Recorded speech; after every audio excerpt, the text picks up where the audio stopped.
بسم اللہ الرحمن الرحیم۔ ترغوت بورگو کی بندرگاہ پر قابض ہو گیا۔ رات جب ختم ہوئی تو مالٹا کی سرزمین پر جھانکنے والے سورج نے دیکھا ترغوت نے بورگو کی بندرگاہ پر اپنے جہاز پھیلا کر بندرگاہ کو اپنی پوری گرفت میں لے لیا تھا۔ اب ترغوت کے سامنے بائیں طرف سینٹ آنچلو اور دائیں طرف سینٹ مائیکل کے قلعے تھے، جبکہ دائیں طرف ذرا ہٹ کر سینٹ ایلمو کا قلعہ تھا اور ان کے درمیان نائٹوں کا شہر تھا۔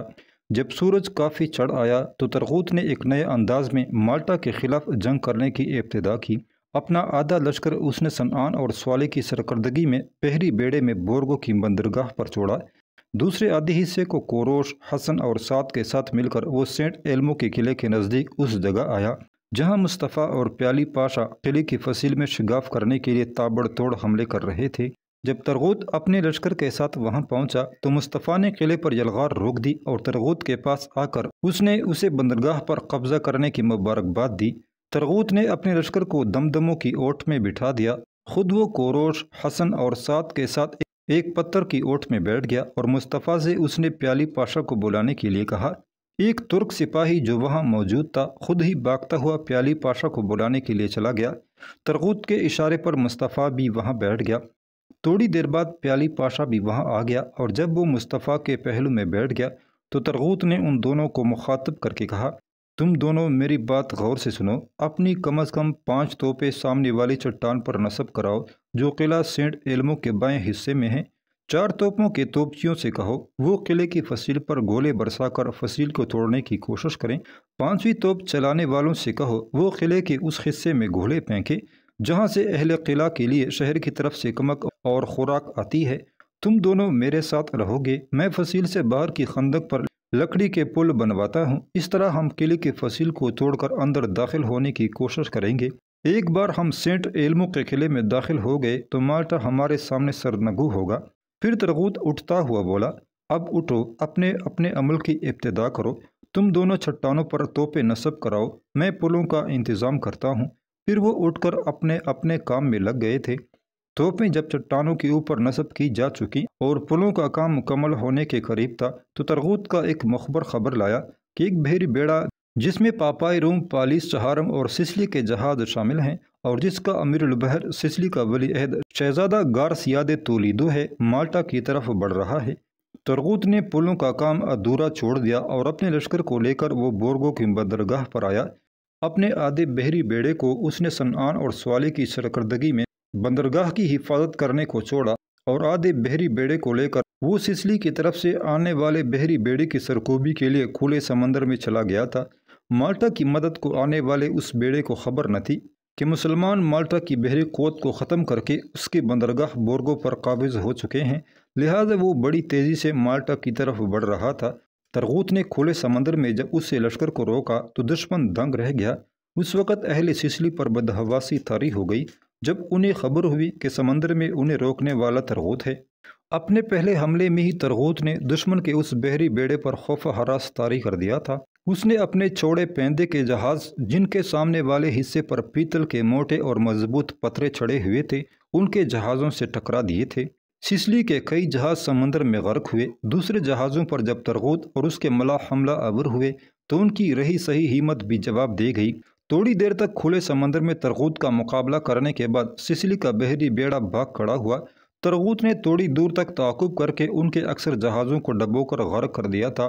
صرف چند جہاز سسلی کی طرف بھاگنے میں کامیاب ہوئے تھے۔ غصے اور غضب کی حالت میں ترغوت بورگو کی بندرگاہ پر آیا۔ صنعان، سوالے اور کوروش کے ساتھ اس نے مشورہ کیا۔ پھر اس نے رات کی تاریکی میں اپنے جہازوں سے توپیں اتار کر ساحل پر نصب کرائیں۔ پھر اس نے سینٹ مائیکل اور سینٹ آنجلو کے قلعوں پر زبردست اور اندھادھند گولہ باری کرا دی تھی۔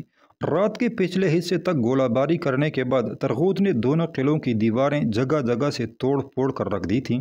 جب صبح ہوئی تو ترغوت نے دیکھا دونوں قلعوں کی دیواریں بیشتر جگہوں سے ٹوٹ کر گر گئی تھی۔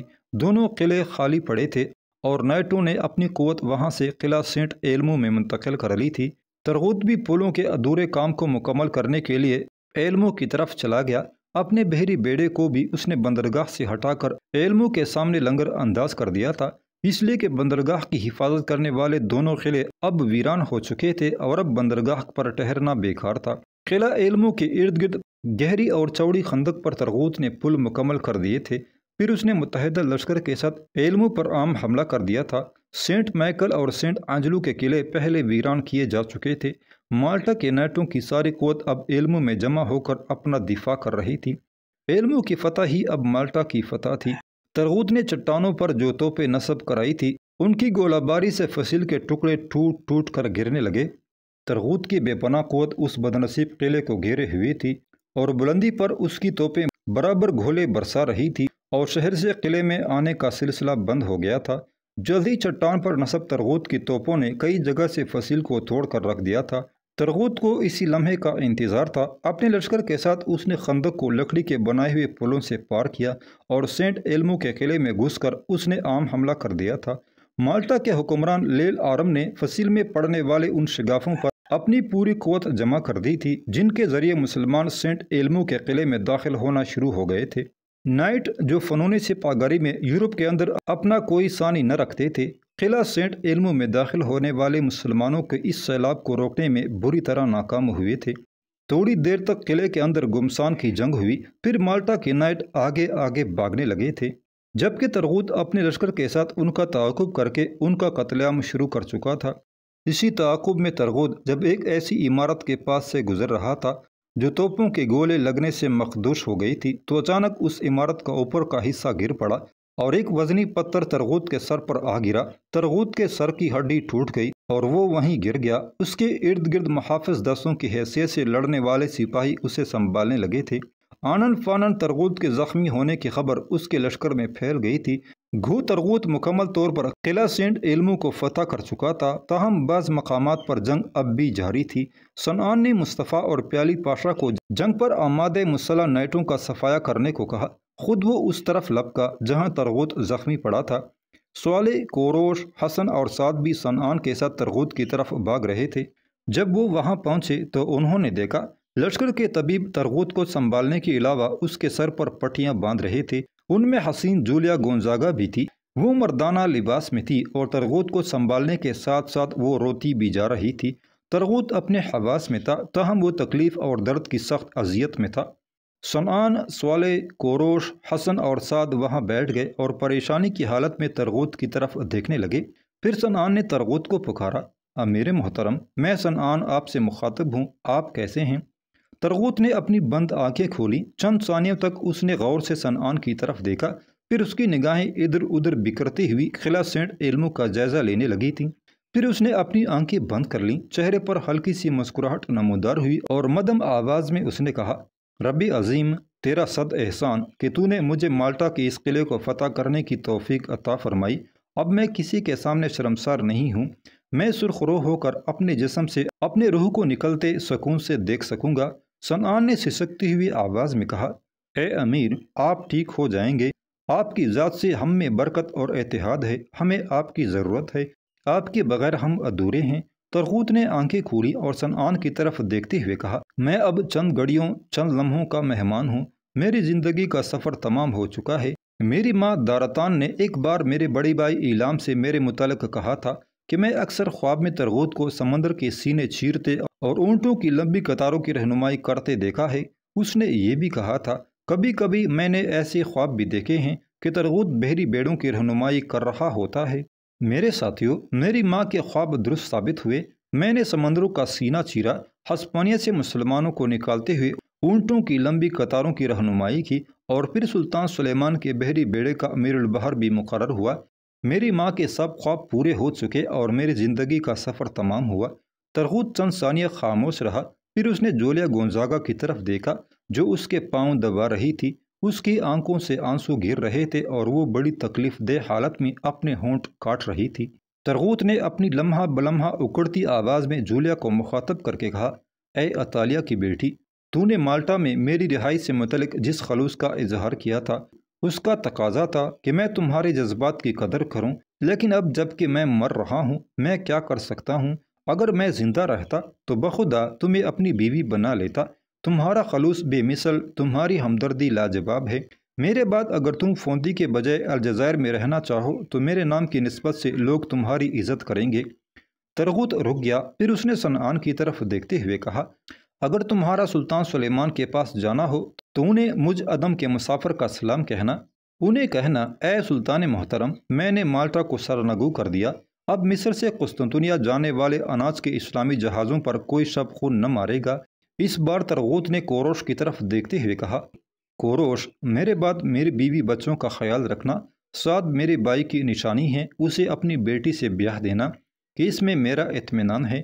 بحیرہ روم ہم نے دشمن قوتوں سے پاک کر دیا ہے، تم لوگ الجزائر میں پرسکون زندگی بسر کر سکتے ہو۔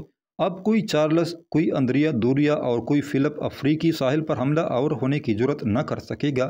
میری لاش میری بیوی کے پاس الجزائر لے جانا۔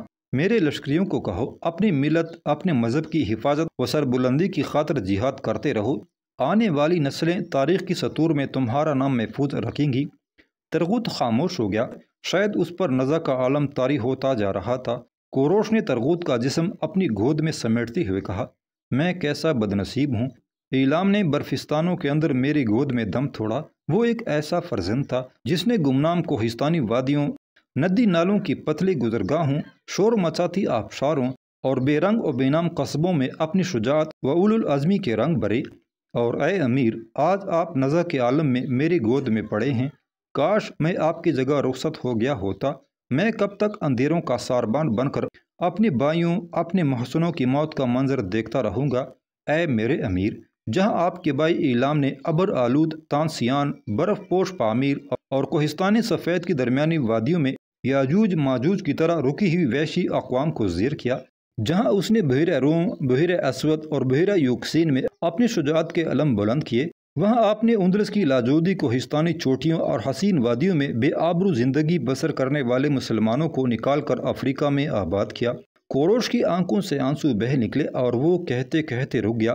پھر اس نے اپنی آنکھیں صاف کی اور ترغوت کو مخاطب کر کے کہا، اے امیر محترم، آپ کا اناطولیہ سے افریقہ تک کا سفر بیکار اور رنگاں نہیں گیا۔ آپ نے ہر ستم کی رات اور اندھیروں کے سفر کو روشنی بخشی۔ آپ نے ان آندھیوں کے طوفانوں اور ریت کے بگولوں کو سکون آشنا کیا جو یورپ کی طرف سے مسلم قوم کی بربادی کا سامان کرنے کو چلے تھے۔ آپ کا بحری کلہاڑا، آپ کی کھونتی تلوار اور آپ کے سنسناتے تیر چشم فطرت میں فخری ازداں بن کر چلے اور مسلم قوم کی عزت و توقیر میں اضافہ کرتے چلے گئے۔ اے امیر، یورپ سے افریقی ساحل کی طرف حوث کے شیاطین کی طرح بڑھنے والے ہر حملہ آور کو آپ نے اپنے سامنے اپنے عملی وجدان سے زمزمہ انگیزی اور آندھی کی شدت کی طرح زیر کیا۔ آپ نے افریقہ کے برہنہ ساحلوں کی حفاظت کی، اپنی ملت و مذہب کی خاطر آفاق کے اصرار پر موت کی کمان ڈالی۔ آپ ہمیشہ جنگ کے دھواں دھواں خد و خال اور باد و باراں کی طرح طوفانی اور ہولناک جنگوں میں برق و شعلہ کی طرح سرخرو ہو کر نکلے۔ آپ اپنوں کے لیے امن میں انگبیں اور دشمن کے لیے جنگ میں آتش تھے۔ میری قوم اپنی تاریخ کی لکیروں میں آپ کا نام عزت و آداب کے ساتھ محفوظ رکھے گی۔ کاش کوئی کیمیاگر، کوئی مسلح اخلاق بتاتا کہ جن کی ضرورت ہوتی ہے وہ اس قدر جلد ہی کیوں بچڑ جاتے ہیں۔ کوروش جب خاموش ہوا تو ترغوت نے نحیف اور مردہ سی آواز میں کہا، میں نے اپنی پوری مشقت اور محنت سے اپنی ملت اور اپنے مذہب کی خدمت کی ہے، اگر یہ میرے رب کے ہاں قبول ہو تو میرے لیے سعادت ہوگی۔ انسان کو اپنے انتہا پر نظر رکھنی چاہیے۔ میں تم سب کو خدا حافظ کہتا ہوں۔ میں نے اپنی ملت کے بڑے بڑے سورما دشمنوں کو زیر کیا، پر اپنے مقدر کے خلاف میں جنگ نہیں کر سکتا۔ موت ایسا دشمن ہے جسے زیر نہیں کیا جا سکتا۔ میں ایک تشنہ دہن مسافر کی طرح پاتال کی طرف جاتا ہوں، ایسے ہی جیسے میرا بھائی ایلام، خیر الدین باربروسا اور دوسرے لوگ چلے گئے۔ ایک دم ترغوت کہتے کہتے رک گیا، پھر اس کی گردن ایک طرف ڈلک گئی اور وہ دم توڑ گیا۔ کوروش، جولیا گونزاگا اور سعد سسک سسک کر رونے لگے تھے۔ سعد نے ترغوت کے دونوں پاؤں تھام لیا اور انہیں لگاتار بوسے دیتے ہوئے اس نے روتے سسکتے کہا، اے میرے میرا باپ شمال کے برفستانوں میں اپنی قوم کی سربلندی کی خاطر مارا گیا اور اپنے مالٹا میں اپنی ملت کی خدمت کرتے ہوئے اپنے آخری سفر کی طرف کوچ کیا۔ اے میرے اب مجھے وہ جگہ تلاش کرنا ہوگی جہاں میں اپنی ملت کی سربلندی اور مذہب کی بہتری کی خاطر اپنا آپ قربان کر سکوں۔ پھر سعد ترغوت کی ٹانگوں سے لپٹ گیا اور پھوٹ پھوٹ کر رو دیا۔ اس کے قریبی جولیا گونزاگا بیٹی دھاڑے مار مار کر رو رہی تھی۔ کوروش نے ترغوت کی لاش کو ایسے ہی محفوظ کر لیا جس طرح ایلام کی لاش محفوظ کی گئی تھی۔ مصطفیٰ اور پیالی پاشا اپنے بحری بیڑے کے ساتھ قسطنطنیہ کی طرف کوچ کر رہے تھے۔ صنعان اور سوالے نے اپنے بحری بیڑے کو اسی جگہ جمع کیا جہاں ترغوت آ کر لنگر انداز ہوا تھا۔ پھر ترغوت کی لاش اسی جہاز میں لاد دی گئی جو علم بردار تھا اور جس میں رہ کر ترغوت دشمن سے جنگ کیا کرتا تھا۔ اچانک صنعان کی نگاہ جولیا گونزاگا پر پڑی۔ وہ ترغوت کی لاش پر پھول ڈال رہی تھی جو اس نے کوہستانی وادی سے چن لیے تھے۔ اس کی آنکھوں سے آنسو بہہ رہے تھے۔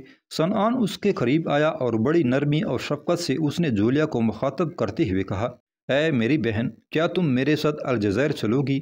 وہاں تم میری بہن اور میری امیر کی نشانی کے طور پر ہم میں باعزت و باوقار رہو گی۔ میں تیری جیسی بہن کی حفاظت و کفالت کروں گا۔ جولیا گونزاگا نے روتے اور سسکتے ہوئے کہا، جس کی موجودگی کے باعث اور جس کے نام کی وحشت سے میں سمندروں میں اپنی کشتی کے اندر بے خطر گما کرتی تھی، جب وہی نہ رہا تو میں الجزائر جا کر کیا کروں گی؟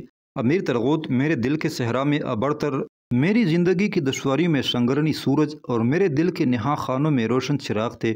ان کے بعد میں اپنی اصل ہستی تک کا سراغ نہ لگا سکوں گی۔ وہ شمشاد و چنار کی طرح مضبوط و تناور اور مہر درخشاں کی طرح پائیدار اور علول العظم تھے۔ موت کی اندھی سوداگری انہیں مجھ سے چھین کر تاریک گروندوں میں لے گئی۔ میرا قافلہ سر منزل آ کر لٹ گیا اور گٹا ٹوپ اندھیروں میں میری روشنی مجھ سے چھین گئی۔ میں اب اپنے دل کی چتا میں جلتی رہوں گی اور کوئی میرا نوحہ سننے والا نہ ہوگا۔ میں اب کسی کو اپنی زندگی کا ساتھی نہ بناؤں گی۔ میں فوندی واپس جاؤں گی اور وہاں اپنی موت کا انتظار کروں گی۔ جولیا مڑی اور ہچکیاں لیتی ہوئی جہاز سے اتر گئی۔ اس کی کشتی ملاحوں سمیت دائیں طرف کنارے سے لگی کھڑی تھی۔ صنعان نے اپنی بحری بیڑے کو کوچ کا حکم دے دیا تھا۔ جولیا سمندر کنارے کھڑی ہو کر انہیں دیکھتی رہی۔ جب ان کا بحری بیڑا ان کی نگاہوں سے اوجھل ہو گیا تو وہ بلند آواز میں دہاڑے مار مار کر روتی ہوئی اپنی کشتی کی طرف جا رہی تھی۔ ختم شد۔